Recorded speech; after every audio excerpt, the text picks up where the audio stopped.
Hey everyone, it's Raheel.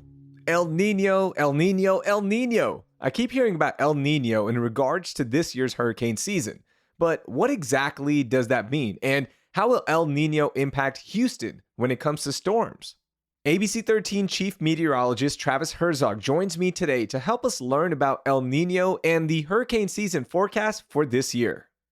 Before we get to today's conversation, I have a quick favor to ask. CityCast is surveying our listeners to help us make CityCast Houston a better, more useful podcast for you. And we've got a short survey at citycast.fm/survey. It's only 5 minutes long and it's all multiple choice. We timed it. I promise it's quick. When you complete the survey, you'll be eligible to win a $250 Visa gift card. And in the interest of full transparency, we need 100 people to do it. So I'm asking you to be one of those 100. Thank you so much. That's citycast.fm/survey. It's Monday, June 5th. I'm Raheel Ramzanali, and here's what Houston's talking about. Travis, welcome into CityCast Houston. I'm so pumped to chat with you, man. How are you? Hey, it's a pleasure to be here. Hot off the trail of being 5 days in Washington, D.C., so I'm a little worn down from all the walking across our nation's capital, but had to get back in time for the start of hurricane season and hopeful that this season will be a quiet one for us. Yeah, absolutely. And we're going to talk about hurricane season in just a second. But before we start, I've got a really important question for you, okay? I'm ready. Did you ever keep any of those cardboard cutouts from Kroger's when they were all over? Okay, so year one that they did that for me, I took some home and it freaked my kids out a little too much. So he stayed for one Christmas break and then he went back to the station and has not returned home ever since. Oh my gosh. Is that wild when you just walk into any grocery store and you just see yourself, with the hurricane guide? If you haven't seen them, Houstonians, I don't know. You're just not walking around because they're everywhere. What is that feeling like? I'm not going to lie. It's a little weird the first year, but by year two, you just get over it. You're like, you know what? I need to eat. I'm walking into the store. It doesn't matter. But I will tell you this, Raheel, we have new redesigned cutouts this year. Okay. Big surprise. Wait till you see it this year. I've got company. Ooh, all right. I can't wait. So let's talk about hurricane season. 2023 hurricane season is officially on right now. But the one thing that I hear every time when we talk about this season is El Niño. El Niño, El Niño. What exactly does that mean? El Niño stands for the boy, and it's because around Christmas time, the fishermen in Peru and South America noticed that, hey, the water gets really warm sometimes at Christmas time. And so El Niño is an ocean pattern, and it's warm water along the equator in the central and eastern Pacific. And it happens every few years. It's there's this cycle that occurs, but we actually haven't had an El Niño since 2015. And so we have not been in the middle of a hurricane season with an El Niño in quite some time. And that's one reason why it's been so hyperactive these last several years. Starting in 2017, the hurricane started attacking with Harvey. It was the first big hurricane that had made landfall, major hurricane in a long time in the state of Texas and across anywhere in the country. And it's just seemed like we've been under attack ever since.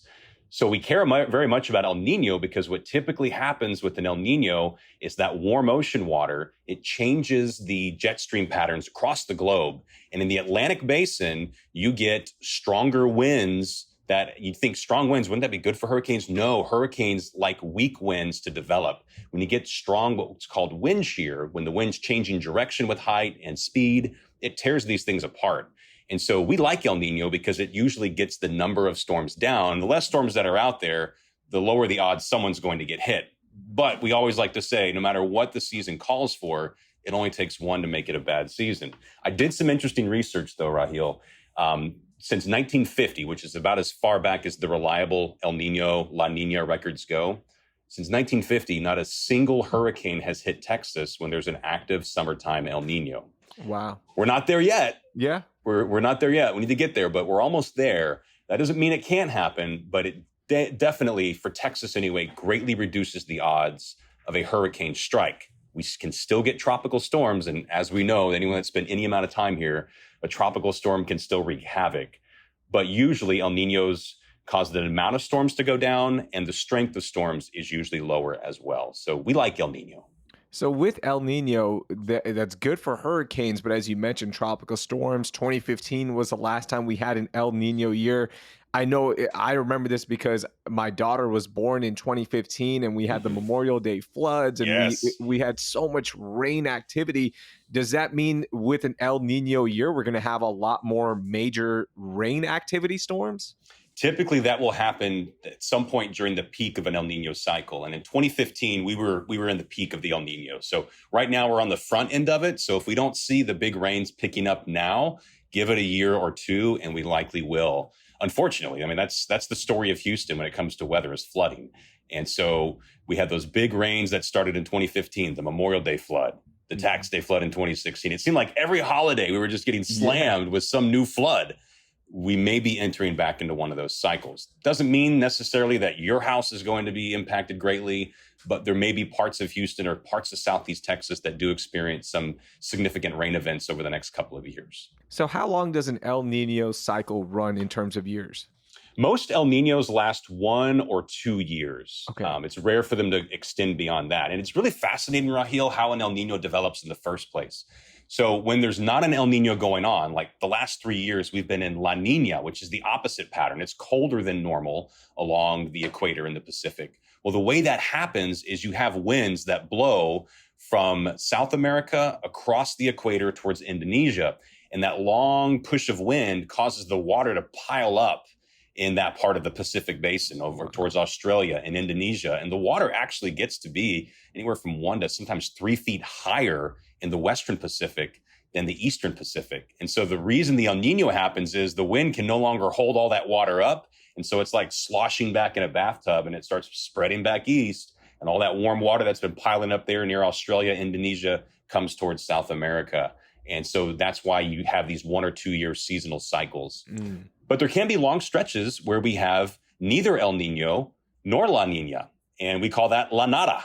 And when you look at the data, that's actually when Texas gets the worst hurricanes. If you look at the La Nada years, it's like the who's who of hurricane hits. You've got Carla, you've got Alicia, you've got Ike, you've got Harvey. Just these massive hurricanes tend to come when we have neither El Nino nor La Nina. So we kind of like one of those two to be going on, at least when it comes to Texas history. Yeah, so it's like a natural protection for the city of Houston and Texas. It can, but we also don't want to assume that it could never happen just because Yeah. it hasn't happened before. So we always caution, while it looks favorable, we still want everyone to be prepared just in case we get one of those rare events. So you hinted at this because of El Nino. It looks like it's going to be a less aggressive hurricane season. So what are the models predicting right now? So we have two competing influences. So El Nino La Nina explains a large part of what happens during the hurricane season, but not all of it. And sometimes you can have these years that kind of go against what you typically expect in an average El Nino or an average La Nina. And the two things that are arguing for a more active hurricane season are we just have ridiculously warm water spread throughout the Gulf, the Atlantic, the Caribbean. And warm water alone does not cause hurricanes, but it does provide the fuel that you need for them that can potentially make them really strong. The other thing that argues for an active hurricane season is what's called the West African monsoon. We talk about these tropical waves. They come out of Africa. So what happens is in the summertime, there's these huge storms that form on the African continent. And as they go around some of the mountainous terrain in the eastern part of the continent, it starts generating these little pockets of low pressure, these tropical waves that then track across the tropical Atlantic. And we typically get on average about 60 of those a year. Well, based on what we're seeing right now, it looks like we might have a larger than normal number of tropical waves. And each one of those has an opportunity to become a tropical storm or a hurricane. Roughly 10% of those will eventually develop into a hurricane. But that's not the only way we can get hurricanes to form. It doesn't have to be from a tropical wave. Hurricane Alicia that hit Galveston and Houston in 1983 is an example of a hurricane, a category 3 that formed, and it wasn't even a tropical wave. It was a thunderstorm complex that came out of Louisiana, Mississippi, and it got over those warm Gulf waters and immediately spun up into a tropical storm and eventually became Hurricane Alicia. And the thing we like to point out about 1983 is that there were only 4 storms that formed that year. And you'd think 4 storms, we're in the money, right? but one of them happened to be Alicia, the first named storm of the season, and hit us. And that's why we have adopted the mantra of it only takes one. And so we always want to be prepared. No matter what the numbers call for, it just takes one storm in the wrong spot for it to be a bad hurricane season for us. Are there any indications or any indicators that say like, oh, this could happen this year, like another Hurricane Harvey? No, that's impossible to tell ahead of the season.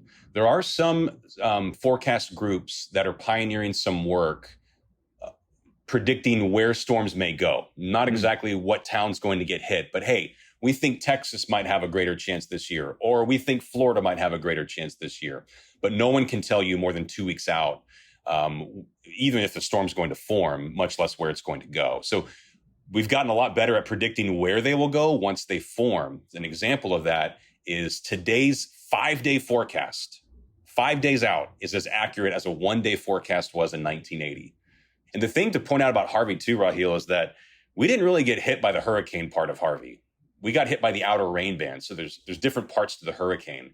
And you often hear that the eye is the best place to be because it's so calm inside the eye. Well, you have to go through hell to get into the eye because you go through what's called the eye wall. And that's where you get those peak hurricane winds. So when we say Harvey's a category 4 with 130 mile per hour winds, we're talking about around that eye wall. That's what hit Rockport, Texas in 2017.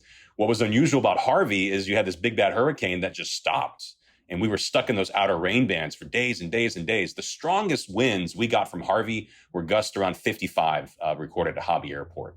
So it was more like a tropical storm type impact for us, but the relentless rains is something I know that none of us will ever forget, whoever experienced that with us. It felt like it was the atmosphere versus all of us as humans, you know?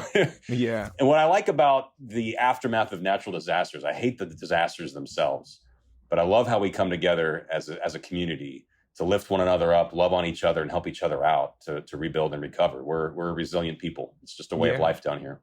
Absolutely. And that was one of the good things to come out of it. Preparing for 2023, what tips do you have for our listeners to be ready for that one storm, right? That it just takes one. 3 things that folks at the Hurricane Center would tell you directly, because that's what they told me. One is know your risk.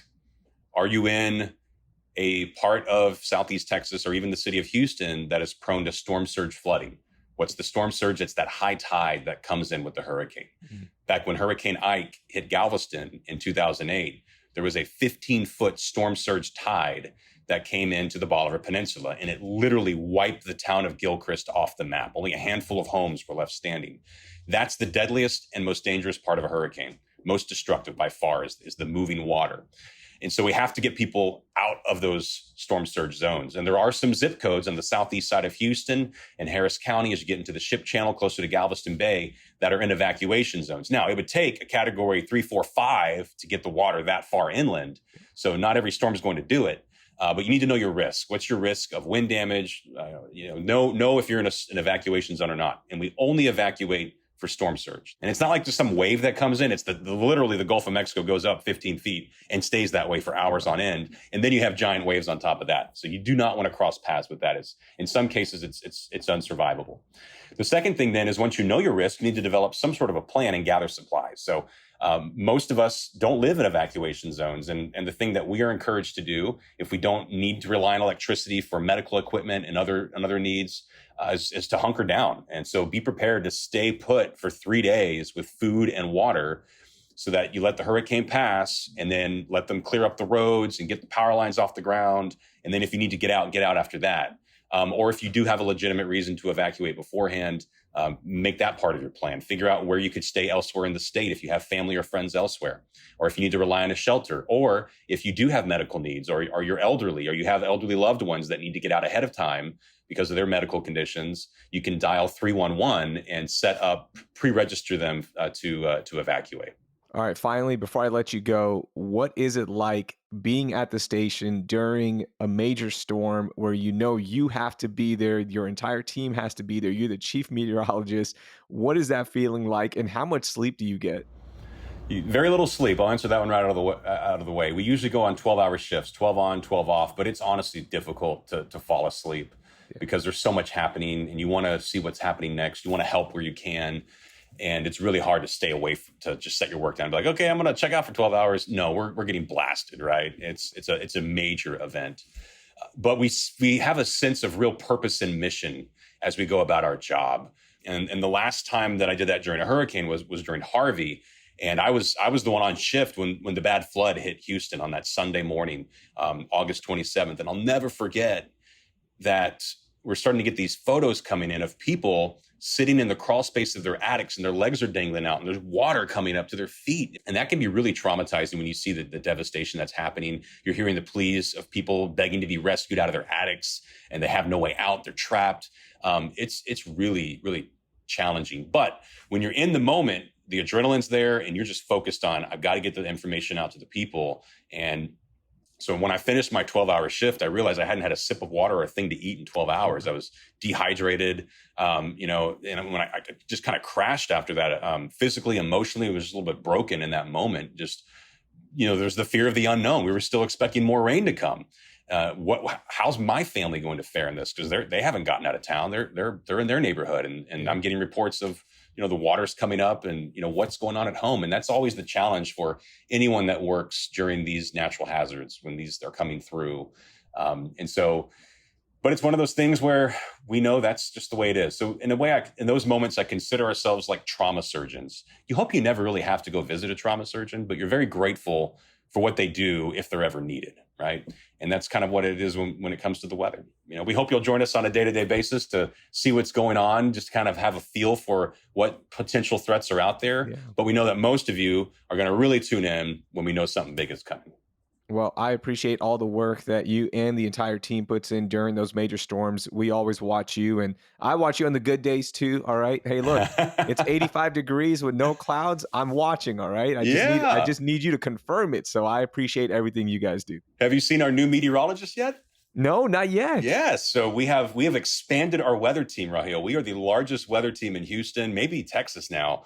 We have 6-degree meteorologists. We have just added Elise Smith. She comes to us. Last TV market was in Buffalo, kind of grew up in the Midwest. And so by adding Elise, we're going to be able to provide a whole lot more content to people. She'll be working the weekend evenings. Rachel Bryars is moving to the weekdays. And when Elise is here on the weekdays, she's also going to be doing weather and climate reporting, telling the weather and climate stories that matter most to our community. So we are just really excited to expand our team and serve the community better as we go into this hurricane season. That's perfect. Congratulations on the growth of the team and continued success to everything you guys are doing. Thank you so much, Raheel. Before we go, ERCOT has said that we have enough resources to operate the electric grid reliably with limited outages during the summer months. But if any issues do arise, they'll be using a new communication tool to better alert customers about potential power supply issues. The Texas Advisory and Notification System will email customers when there's a potential for low supply or a need to conserve energy during peak demand hours. You can sign up for the new system with the link in our show notes. That will do it for today. Thank you for listening, and I hope you learned something new.